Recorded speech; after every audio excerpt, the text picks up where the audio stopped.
Bom dia, irmãos. Nós queremos saudá-los na graça e na paz do nosso Senhor e Salvador Jesus Cristo. Fazendo nossas as palavras do apóstolo Paulo, quando escreveu aos Filipenses, depois desses primeiros 120 anos de existência desta igreja, que aquele que começou esta boa obra aqui, a boa obra na vida de cada um dos queridos, haverá de completá-la até o dia de Cristo Jesus. Louvado seja Deus pela vida, pela caminhada e existência desta igreja. Trazemos o abraço da nossa igreja, a Igreja Presbiteriana de Alphaville, do nosso sínodo Alphaville São Paulo, a esta amada igreja.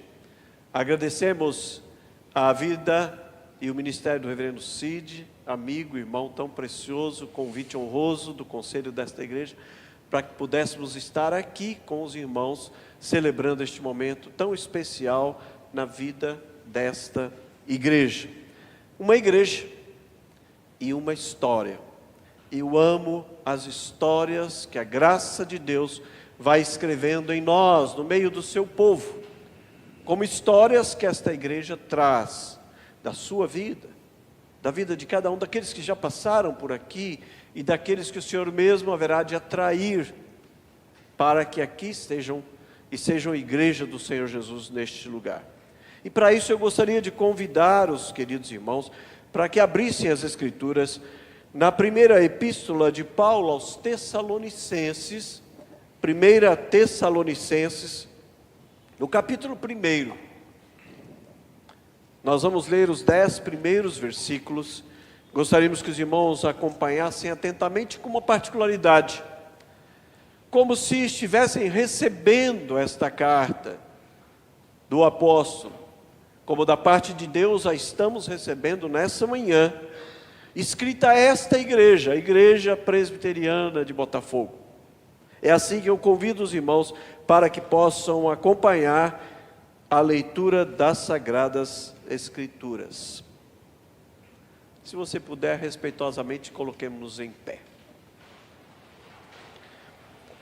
Paulo, Silvano e Timóteo à igreja em Botafogo, em Deus Pai e no Senhor Jesus Cristo, graça e paz a vós outros.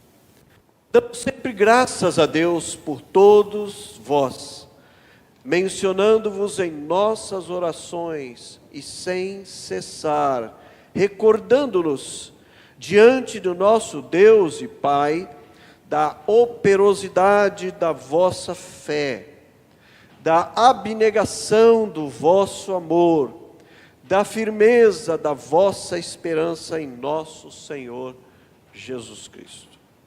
Reconhecendo, irmãos amados de Deus, a nossa eleição, porque o nosso Evangelho não chegou até vós somente em palavra, mas sobretudo em poder, no Espírito Santo e em plena convicção, assim como sabeis ter sido o nosso procedimento entre vós e por amor de vós.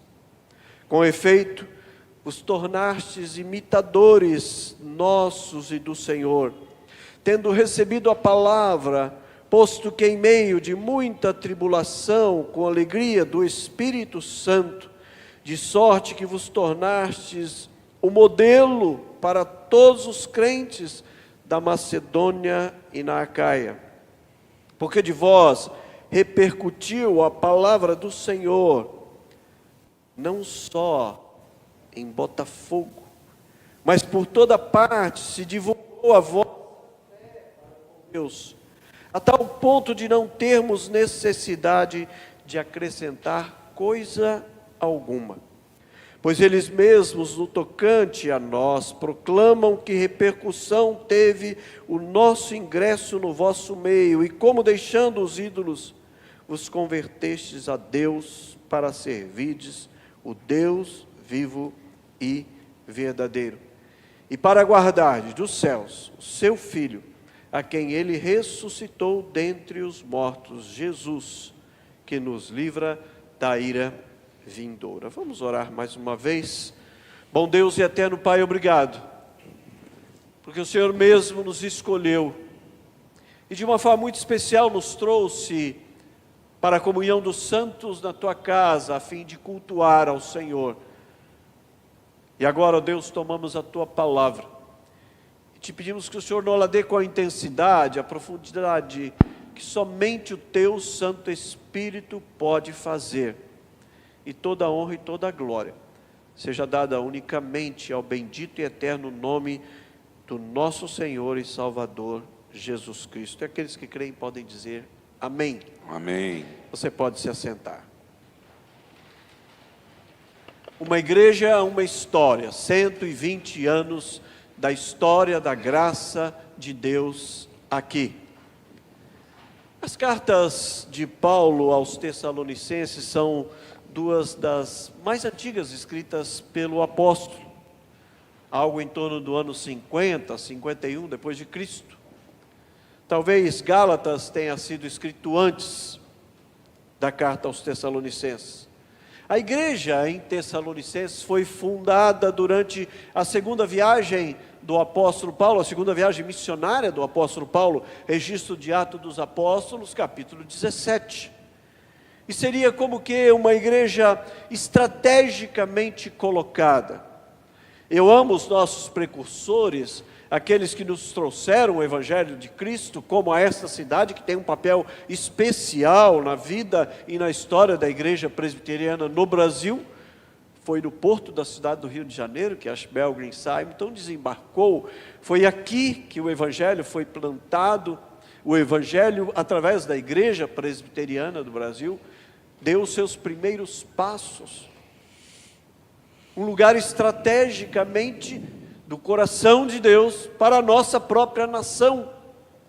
Assim também foi a igreja de Tessalônica, plantada ali de uma forma estratégica, num lugar estratégico, com um propósito estratégico.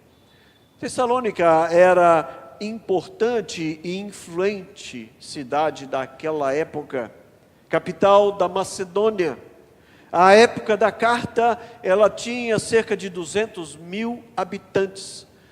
Hoje ela é conhecida como Salônica, a segunda maior cidade da Grécia. Curiosamente, ela tem pouco mais de 250 mil habitantes, muito próximo dos habitantes que já existiam à época que Paulo escreve a carta aos irmãos de Tessalonicenses. Foi através dessa viagem que Paulo leva o Evangelho para a Europa, da Europa para a África, para a Oceania, para a América do Norte, para a América Latina, para o Rio de Janeiro, para o Brasil. E aqui estamos, frutos desta mensagem que foi anunciada, do avanço do Evangelho, que alcançou a minha vida e a sua vida, com o propósito de Deus de fazer este Evangelho conhecido em todo o mundo. Esse fato possui características, eu diria, incríveis para um processo de plantação de igreja. Paulo ficou apenas 3 semanas e ali nascia a igreja conforme Atos. Nós, como o reverendo Cid lembrou há pouco, como igreja presbiteriana de Alphaville, temos no DNA da igreja a plantação de novas igrejas. Hoje estamos plantando 38 novas igrejas, sendo 5 delas fora do país, em outros continentes, e 33 delas na nossa nação, na região norte, na região nordeste, na região central, no sudeste, também no sul. Iniciamos este ano passado em 4 colônias alemãs no estado de Santa Catarina. Começamos por Pomerode, Timbó, e assim vamos avançar para mais 2 cidades, se Deus assim o permitir. Cidades de tradição reformada, mas cuja igreja é completamente ausente. Um povo de tradição reformada, que precisa ser alcançado novamente.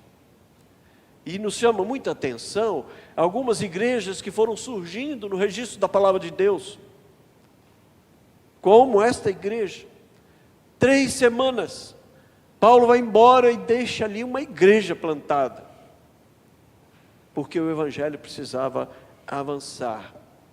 Igrejas nascem quando o Evangelho do Senhor Jesus chega. Igrejas nascem quando a palavra de Deus é anunciada. Ela é poder de Deus para a salvação de todo aquele que crê, independente de povo, raça, língua ou nação. Onde a palavra de Deus chega, a salvação é anunciada, o Evangelho é pregado, e igrejas nascem, igrejas surgem, e Deus usa pessoas para isso. Deus não envia anjos para anunciarem o Evangelho, como em Tessalônica. Ele envia pessoas, como um rabino judeu convertido, como o apóstolo Paulo, como Silvano, é uma forma latina do nome de Silas, como Timóteo, inclusive um rapaz, parte judeu e parte gentio, seu pai era grego. Deus usa pessoas, indivíduos como você, como nós, para que o Evangelho seja anunciado. Gente disposta a obedecer às suas instruções, a compartilhar a mensagem das boas novas de salvação. Mas Paulo, quando escreve esta carta, e por isso nós pedimos aos irmãos que a lessem como uma carta destinada a esta igreja, neste momento tão especial de celebração, de mais um ano de caminhada, e não são poucos, são 120 anos de existência desta igreja aqui, para que os irmãos se atentassem à maneira como este evangelho é expresso nas palavras de Paulo, este evangelho que lhes fora anunciado, e que deixa neste lugar estas marcas da palavra de Deus no seu povo. Paulo disse: vocês ficaram impressionados com a pregação da minha palavra, mas não é somente isso. O evangelho que chegou a vocês, sobretudo, o foi no poder de Deus, na ação do Espírito Santo e numa convicção plena que ele gerou na vida dos irmãos. É isso que o texto nos ensina. Primeiramente, que o Evangelho chegou ali no poder de Deus, porque o nosso Evangelho não chegou a vocês apenas pela eloquência da palavra, da pregação da palavra, mas também em poder. É a soberania de Deus que é manifesta pela pregação da palavra. É o poder de Deus que se manifesta. Nós dependemos de Deus para todas as coisas. Fomos lembrados há pouco da frase de Abraham Kuyper: não há um único centímetro quadrado em todos os domínios da existência humana sobre o qual Deus, que é soberano sobre tudo, não clame: é meu, é meu. Toda a autoridade me foi dada nos céus e na terra, disse o nosso Senhor Jesus Cristo. Gosto da expressão do querido reverendo Ronaldo Lidório, quando ele diz: na obra de Deus nada acontece sem Deus, mas na obra de Deus qualquer coisa pode acontecer, porque Ele está presente, com Ele tudo pode acontecer. Para Deus não há impossíveis, é o que a palavra nos ensina. John Knox, reformador, escrevendo sobre esta presença transformadora, intervencionista de Deus a nosso favor, ele nos diz que Ele não é alguém que está distante, alheio, que nos envia, mas não vai conosco. Não, Ele vai conosco. Somos igreja aqui e Ele está presente. Ele nos leva a anunciar o Evangelho a esta região, a este bairro, a estas ruas, e Ele vai conosco fazê-lo. Esta igreja não está aqui por equívoco, por um acidente, não, é um propósito de Deus aqui. Me lembro de fazendo uma pesquisa num dos bairros de São Paulo, onde estávamos trabalhando a revitalização de uma igreja. Eu convidei alguns jovens que nos ajudassem numa pesquisa no bairro. Demos algumas perguntas para que eles fizessem a população do bairro, andando pelas ruas, indo aos comércios do bairro. E dentre essas perguntas, existia uma bem simples: você sabe onde é a igreja presbiteriana aqui no bairro? Curiosamente, mais de 80% das pessoas não sabiam da existência da igreja.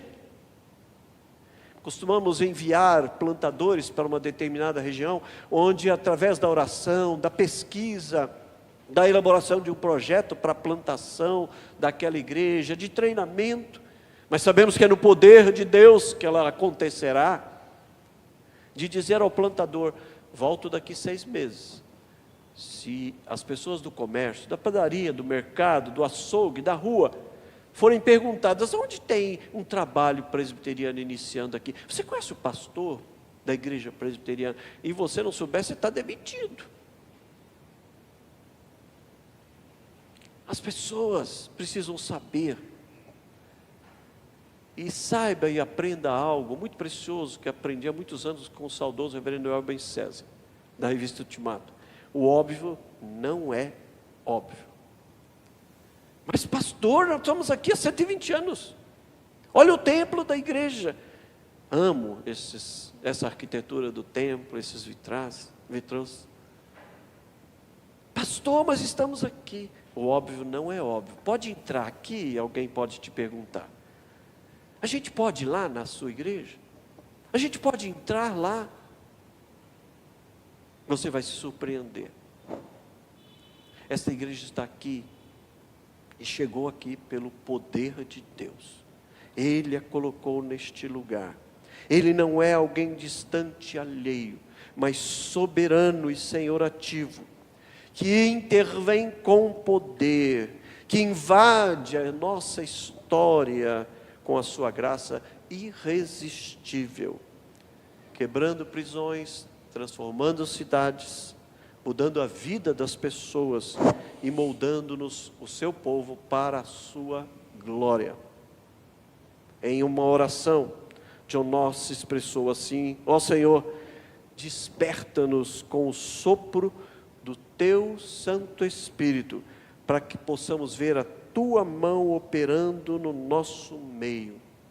Não permitas que fiquemos cegos à tua intervenção, pois tu és o Deus que quebra os arcos dos poderosos e levanta os humildes na tua forte mão. Nós que somos crentes há algum tempo, corremos o sério risco de perdermos esta sensibilidade, desta intervenção de Deus, deste poder de Deus, que está na vida da sua igreja, na obra que a sua igreja realiza, na presença da igreja do Senhor Jesus aqui, de desejarmos ver este poder manifesto na vida das pessoas, transformando vidas, pessoas que residem nestes edifícios, essas ruas, que precisam conhecer o Evangelho, conhecer a salvação em Cristo Jesus. Talvez o seu convívio social, alguém possa falar a você de alguma dificuldade, e você não aproveita a oportunidade de dizer: eu vou orar com você. Mas agora, que algumas vezes a gente pode dizer: eu vou orar por você, mas não ora nunca. É ali, naquele momento, é a oferta de estar com aquela pessoa, de oferecer o socorro e a mão estendida, e ver o poder de Deus agindo a nosso favor, manifestando a glória de Deus. Vocês, queridos irmãos, não foram constituídos igreja aqui por acaso. É a soberania de Deus invadindo este bairro, esta cidade, a vida de cada um de vocês, reunindo-os aqui como seu povo, sua igreja, estabelecida aqui para a glória dele. Vocês estão aqui pela ação do poder soberano do nosso Deus. Sabemos, irmãos, diz ele no versículo 4, irmãos amados por Deus, que Ele os escolheu para serem igreja aqui. Vocês, cada um de vocês, foram escolhidos por Deus. Mas ele diz ainda que foi na ação do Espírito Santo. Porque o nosso Evangelho não chegou até vocês em palavras, mas também em poder no Espírito Santo. Francis Schaeffer disse que nós podemos convencer as pessoas, convencer o homem de que ele é pecador, mas somente o Espírito Santo de Deus pode convencê-lo de que ele está perdido e precisa de Deus. Quem faz a obra é o Espírito Santo. Mas como dissemos, ele não envia anjos, ele envia pessoas, você e eu. para fazermos a sua obra. Disponha-se a ser instrumento de Deus para a salvação. Disponha-se a ser instrumento de Deus para que outros conheçam esta graça de Cristo. A minha vida com Cristo sempre foi muito impactada, desde a minha adolescência, por Moody, o grande evangelista, que morava em Chicago. Ele conta na sua história que ele não voltava para casa nenhum dos seus dias de trabalho, sem que ele tivesse tido a oportunidade de compartilhar do amor de Deus com alguém, e esse alguém tivesse se rendido a Cristo, recebendo Cristo como Senhor e Salvador de suas vidas. E ele conta detalhes. Chicago é uma cidade que no inverno é muitíssimo rigoroso. Alguns dias difíceis de inverno, quando ele precisava voltar para casa no final do dia, ele dizia: Senhor, dá-me uma vida para Cristo. Dá-me uma vida para Cristo. Qual é o seu desejo? De ser instrumento de Deus? Uma das paixões da vida cristã, eu diria, nós participamos deste momento do novo nascimento, do parto. Alguns dias atrás estava na igreja, nos atendimentos pastorais, e uma mulher do ministério da SAF, que estava reunida com um grupo de outras mulheres, dentre elas 6 mulheres de um centro espírita que estava ali na igreja, fazendo parte daquele estudo bíblico. Ela me disse: pastor, o senhor poderia atender uma das mulheres? Ela está passando por uma situação diferente, difícil. Eu falei: olha, em um intervalo de um atendimento para o outro, a gente faz isso, sem dúvida. E nós fomos conversar com aquela mulher. Eu tenho minhas lutas com Deus. Passo uma semana sem que alguém se renda a Cristo. Eu digo: Senhor, nós vamos cuidar do seu rebanho. O Senhor me constituiu pastor sobre o rebanho do Senhor. Nós vamos cuidar. Mas me dá uma vida para Jesus. E Ele sempre foi muito fiel. Ele nunca nos permitiu que Ele não nos entregasse a alguém, para que nós pudéssemos testemunhar o nascimento daquela pessoa para o Senhor Jesus. É uma alegria incontida ver alguém confessar a Cristo como Senhor e Salvador. E muito mais do que métodos, é a sua experiência com Ele. A experiência da salvação é individual, é particular. Você se lembra quando o Senhor te chamou pela graça irresistível? Quando o Espírito Santo de Deus invadiu a sua vida, passou a habitar em você, e o que isso provocou na sua vida? Apenas disponha-se a ser instrumento de Deus para a salvação de outras pessoas. Aquela mulher nos compartilhou sobre a sua experiência conjugal, as dificuldades pela qual passava no casamento, na família, na relação com os filhos. Depois de um tempo, e quando as pessoas falam, eu continuo orando. Eu não conheço da vida das pessoas, as histórias das pessoas, mas eu amo, como dissemos há pouco, as histórias que a graça de Deus vai escrevendo na vida do seu povo e através do seu povo. Aqueles problemas que aquela mulher tinha não são nada para Deus, mas o que importa para Deus é a vida dela. Nós terminamos aquela conversa, aquela mulher se rendendo ao Senhor e confessando a Cristo como Senhor e Salvador. Agora, eu disse àquela senhora que a trouxe: agora você vai discipulá-la, ler a palavra com ela, orar com ela, suportá-la no amor de Cristo, caminhar com ela. Onde estão as suas amigas, os seus amigos, as pessoas do seu ambiente de trabalho, que muitas vezes compartilham lutas e dificuldades com você? Onde está? Disponibilize-se, porque é na ação do Espírito Santo de Deus que a obra de Deus acontece. Não há nada que nós possamos fazer em prol do reino de Deus sem o Espírito Santo de Deus. Sem o Espírito Santo de Deus, a igreja deixa de ser igreja. Por isso, não se intimide, mas disponibilize-se para ser instrumento de Deus para a salvação de outras pessoas. Quem irá convencê-las, convertê-las, é o Espírito Santo de Deus que fará a obra. Não haveria esperança para nós, escreveu Timothy Keller, ou Tim Keller, como nós costumeiramente o chamamos, não haveria esperança para nós se Deus esperasse que nós dessemos o primeiro passo na direção dele. Nós estaríamos ainda irremediavelmente perdidos, longe, talvez impacientes com a vida, com as circunstâncias, a menos que ele nos chame pelo nome, a menos que ele se aproxime de nós, jamais nós nos aproximaremos dele.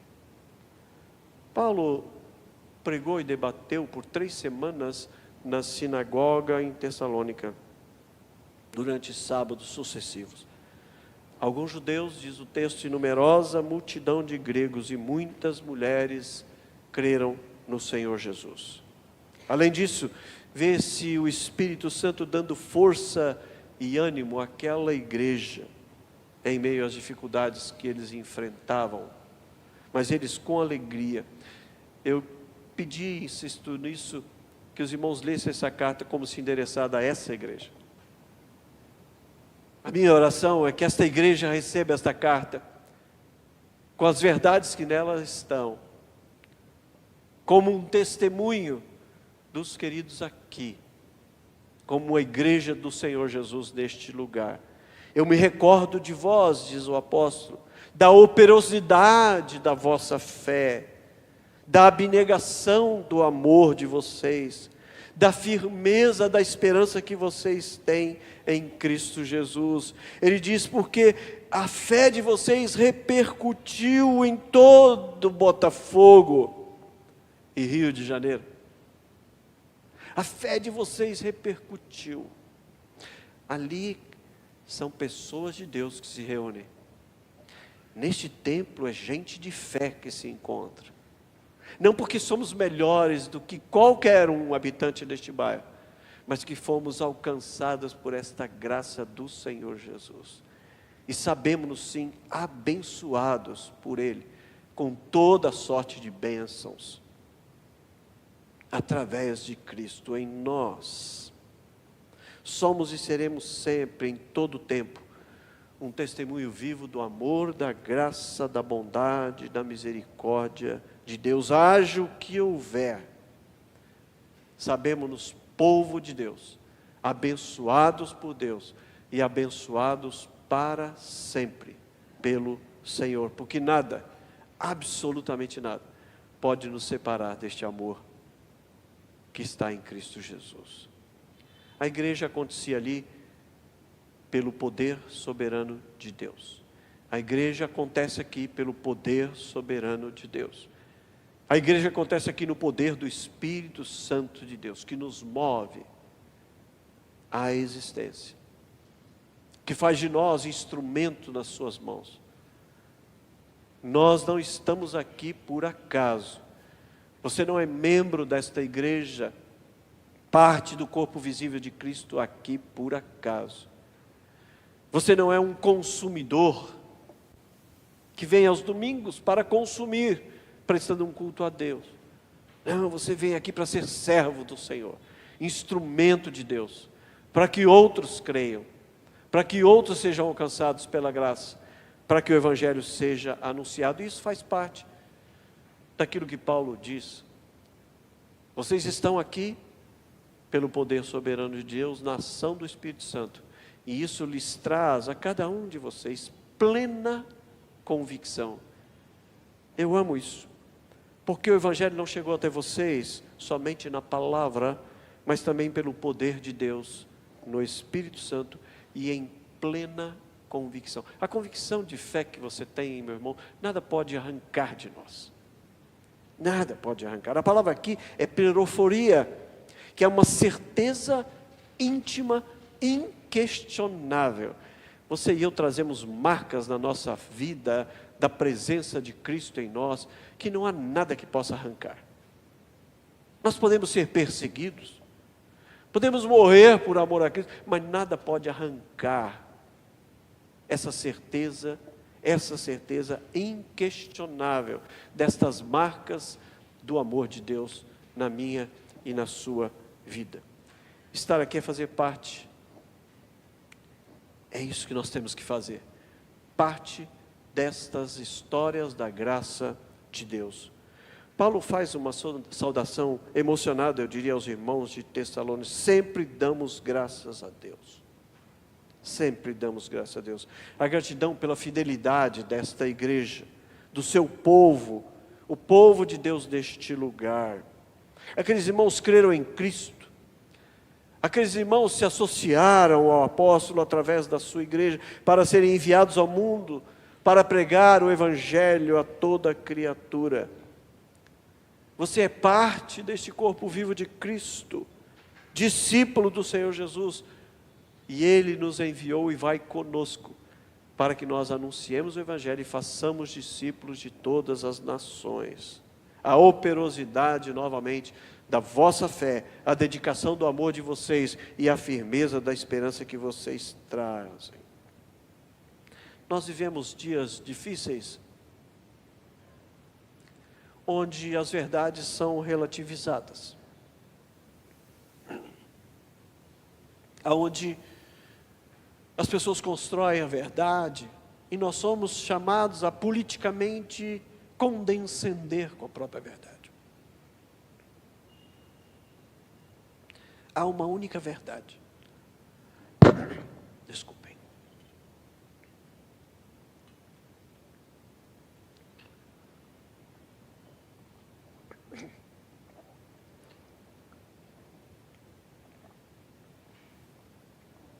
Há uma única verdade, e essa verdade é Cristo. Há um único caminho, esse caminho é Cristo. Só nele há vida. E você é testemunha disso.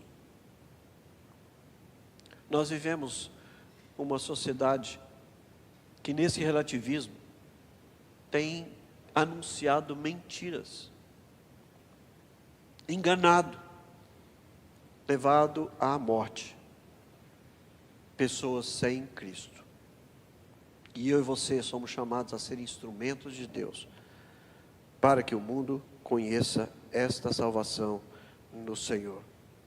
Nós passamos sim por lutas, sofrimentos, perseguição, mas o texto diz que aqueles irmãos de Tessalônica tornaram-se modelos para outros crentes. A igreja repercutiu a palavra do Senhor, levando os outros a esta salvação. Eu gostaria que você se incomodasse com isso. Incomodasse com as pessoas que estão ao nosso redor aqui. Para que o amor de Cristo as atraísse a este lugar. Nós não vamos oferecer a elas uma igreja, nós vamos oferecer a elas Cristo. Estar na igreja do Senhor Jesus é uma consequência disso. Às vezes nós queremos falar de Cristo e falamos da igreja.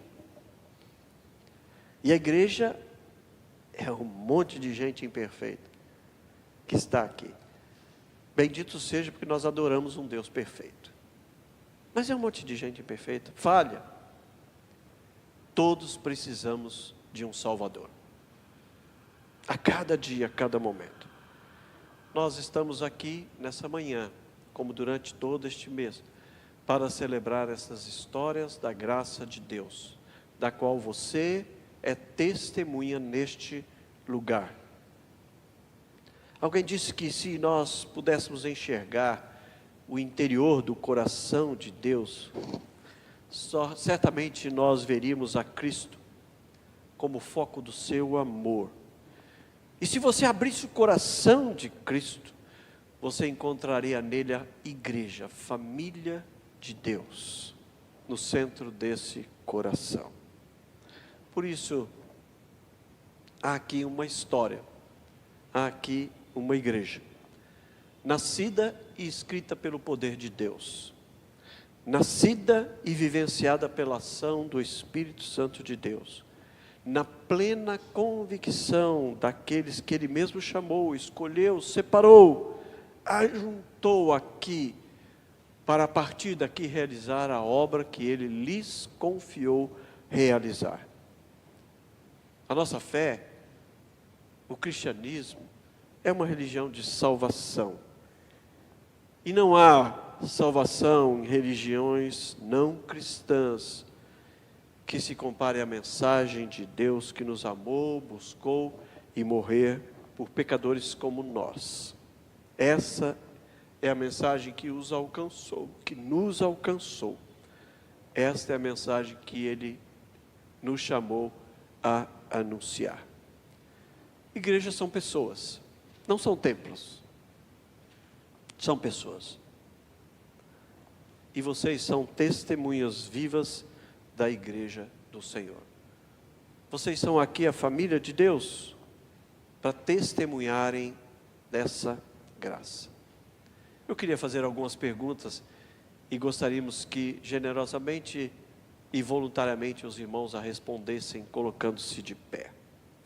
Se você já foi edificado e abençoado pela palavra de Deus que é anunciada neste lugar, porque nós anunciamos a palavra de Deus, que é poder de Deus para a salvação daquele que crê. Se você já foi abençoado pela palavra pregada neste lugar, eu queria que você ficasse em pé, aí onde você está. Se você já foi suportado em amor pela oração, como fizemos há pouco, diante das nossas lutas, necessidades, a oração do povo de Deus neste lugar, eu queria que você ficasse em pé aí também. Se você já foi sustentado diante de uma perda, como irmãos foram lembrados aqui agora da perda dos seus entes queridos, e a igreja estava ali suportando, consolando, confortando pelo seu Santo Espírito, fique em pé no seu lugar. Se você já se alegrou com a família de Deus, em momentos como um casamento, um aniversário, a celebração da vida, igreja é isso. Igreja é essa família de Deus. E somos aqui plantados para sermos luz e sal neste mundo que vive em trevas, sem gosto, sem sabor algum, porque a nossa salvação está em Cristo Jesus, o nosso Senhor. Aqui é o lugar de nós demonstrarmos e testemunharmos estas histórias da graça de Deus. Que Deus continue abençoando a vida dos irmãos. E Deus continue usando-os neste bairro, para que as pessoas que estão aqui ao redor não só percebam a existência desta igreja, mas possam estar aqui. Aqueles que Ele mesmo escolheu estão aguardando a sua disposição e disponibilidade para que elas conheçam o Evangelho e possam viver todas essas ações da graça de Deus, como vocês têm sido neste lugar dela testemunha. Que Deus os abençoe assim rica e abundantemente. Vamos orar mais uma vez. Bom Deus, obrigado porque o Senhor reúne o teu povo neste lugar, igreja do Senhor Jesus, aqui. No poder do Senhor, na soberana vontade manifesta na vida de gente como nós, pecadores imperfeitos, falhos, pelo agir do teu Santo Espírito, faz-nos cada dia mais parecidos com o nosso Cristo. Faça de cada homem e mulher destes a manifestação do caráter de Cristo. Um amor constrangedor, manifesto como de Ti recebemos, na vida de outros, para que outros creiam, vendo a forma como nós nos amamos e amamos a Ti. Ó Deus, usa o Teu povo aqui, para a glória do Teu nome. Oramos assim, no precioso e bendito nome de Cristo. Amém. Você pode assentar-se.